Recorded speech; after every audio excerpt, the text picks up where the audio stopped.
السلام عليكم ورحمة الله. موعد مباراة شبيبة القبائل ومولودية الجزائر ضمن الأسبوع 27 من الدوري الجزائري الرابطة المحترفة والقناة الناقلة والتوقيت والترتيب. فضلا منكم أصدقائي الكرام قبل ذلك المرجو الضغط على زر الاشتراك في القناة وكذلك لايك للفيديو وفعلوا جرس التنبيهات لتتوصلوا بكل جديد. موعد مباراة شبيبة القبائل ومولودية الجزائر هو يوم الأحد 26 مايو 2024. بداية المباراة إن شاء الله في تمام الساعة 5:15 مساء بالتوقيت الجزائري.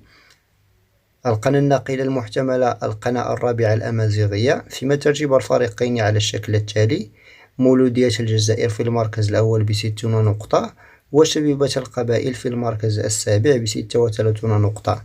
في الآخر اتركوا لنا تعليقاتكم، ما هي توقعاتكم لنتيجة المباراة؟